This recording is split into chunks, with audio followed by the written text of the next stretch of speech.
à l'élaboration des réponses par rapport aux défis que rencontre la communauté. Et voilà, en liminaire, j'aimerais réagir un peu. Je pense que nous avons fini par ne plus croire en nous-mêmes, mais en nos propres capacités. Et celui qui ne croit plus en lui-même, à ses propres capacités, c'est un bon à rien. Donc, on doit être délesté vraiment de ces mentalités pour une réelle prise en charge de nous-mêmes. Alors, pour parler de la femme, j'aimerais dire que il y a un proverbe de chez nous qui dit que quand la maison brûle, même si c'est l'homme qui éteint le feu, mais c'est la femme qui apporte de l'eau. Alors, pour comprendre cela, il faut se mettre dans les contextes africains, parce que la source, le plus souvent, elle est située à 5 ou 10 km du village. Et finalement, la femme doit faire ces trajets-là pour apporter de l'eau. Et l'homme, un petit geste seulement pour éteindre le feu. Finalement, dans ce processus, et c'est la femme qui est vraiment moteur. C'est pour dire combien est important le rôle de la femme dans la société congolaise. Donc, on se demande s'il n'y avait pas, si Dieu ne nous avait pas donné ces femmes-là que nous avons, que serait véritablement la société africaine. Parce que si on pouvait quantifier le travail fait par la femme, c'est énorme dans la société africaine. Finalement, c'est la femme qui construit véritablement nos sociétés.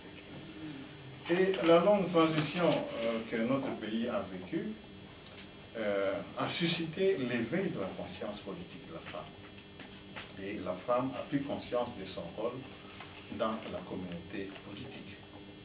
Et les combats que la femme a remportés dans notre pays, la femme a gagné beaucoup de victoires, je dirais, grâce à son combat. Elle a pu inscrire dans la constitution de notre pays la parité. Donc ça, c'est une grande victoire. Même si l'autre combat n'a pas été gagné par la femme s'est battue également pour que la loi électorale puisse inscrire la liste zébrée et bloquée. Donc la femme croyait être représentée dans les institutions de l'État de cette façon-là. Désormais, la femme doit partager la responsabilité avec l'homme dans un esprit de partenariat fondé sur la compétence et le respect mutuel. Donc la femme doit se battre. Si elle veut se positionner dans les institutions étatiques, elle doit se battre. Et je pense que l'heure est venue dans notre pays pour faire allier l'autorité de commandement et l'autorité de compétence. On a souvent eu des gens qui ont été pistonnés. Vous savez que chez nous, ceux qui ont la compétence n'ont pas les commandements, ceux qui ont les commandements n'ont pas la compétence. L'heure est venue pour que nous puissions faire allier la compétence et les commandements. Je pense que les femmes de cette qualité-là sont nombreuses dans notre pays. Des femmes qui sont revêtues d'éthique, qui aiment leur pays et qui développent le sens de responsabilité vis-à-vis de la nation. On peut trouver ces femmes-là beaucoup dans notre communauté. Et les grands défis, c'est quoi? Les grands défis, c'est qu'il y a tellement de foisonnement de candidatures que si les femmes ne s'organisent pas, elles risquent de perdre. Vous voyez, pour vaincre tous ces préjugés, donc il faudra que les femmes s'organisent si les femmes veulent gagner les élections. D'abord s'organiser en lobbying, autour d'un projet de société. Si cela n'est pas possible, il faut se mettre d'accord sur les valeurs essentielles auxquelles les femmes vont s'engager. Et secondo, je pense qu'il faut élaborer un profil. Il faut un profil. Ces profils-là doivent être élaborés par la communauté des femmes pour se mettre d'accord sur le type de femme. Quel type de femme que nous voulons pour la Troisième République? Une femme fondée sur des valeurs éthiques, sur des valeurs spirituelles, sur des valeurs intellectuelles, afin de promouvoir la renaissance et la reconstruction de notre pays. Donc il faut se mettre d'accord, surtout si ça est fait par des femmes, et ça va porter beaucoup de fruits. Et troisième enjeu, je pense que face à cela, ceux qui ne seront pas retenus doivent accepter de désister en faveur de ces femmes-là, parce que la bataille, c'est de faire placer les femmes dans les institutions de l'État. Si les femmes ne sont pas organisées, elles n'ont pas beaucoup de chance face aux hommes.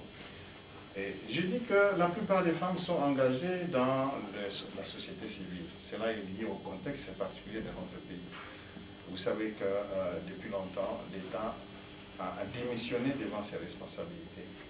Et cela a fini par éroder la citoyenneté civique et étatique, qui a amené les citoyens à son tour à se désengager de l'État, l'État est devenu par la force des choses un État minimal, un État affaibli. Malgré la réalité de l'autoritarisme et de la répression, l'État, c'est un État affaibli. Et là, on a vu l'émergence de la société civile. Et où beaucoup de femmes ont milité, on a connu des femmes qui ont émergé dans les combats pour la société civile. Et pendant cette période, les partis politiques étaient interdits de fonctionner. Si bien que seule la société civile était une structure d'opportunité politique qui avait pris presque le relais des partis politiques. Et c'est dans ces écoles-là de la société civile, que la femme s'est forgée et la femme a renforcé ses capacités, comme on dit, hein, pour avoir une statue de véritable homme d'État. Et voilà, je pense que... et puis le troisième défi, ben, même si c'est ces femmes qui sont là, et je voudrais dire, les structures, parce qu'ici en Occident, on ne comprend rien du tout, si vous n'êtes pas dans un parti politique, les gens sont étonnés. Ici, les partis politiques sont de véritables machines. Les réseaux de la société civile sont des véritables machines électorales, parce que la société civile a des réseaux répandus à travers le pays, alors que nous avons des partis alimentaires dont le rayonnement ne dépasse même pas tout un quartier. Et les structures de la société civile ont un rayonnement national. Donc, je pense que la femme, les hommes aussi de la société civile, comme moi, ils ont là des réseaux auxquels ils peuvent s'appuyer pour, pourquoi pas, comme on a dit ici, même aller au sommet de l'État. C'est possible si les femmes s'organisaient. Mais je pense que le délai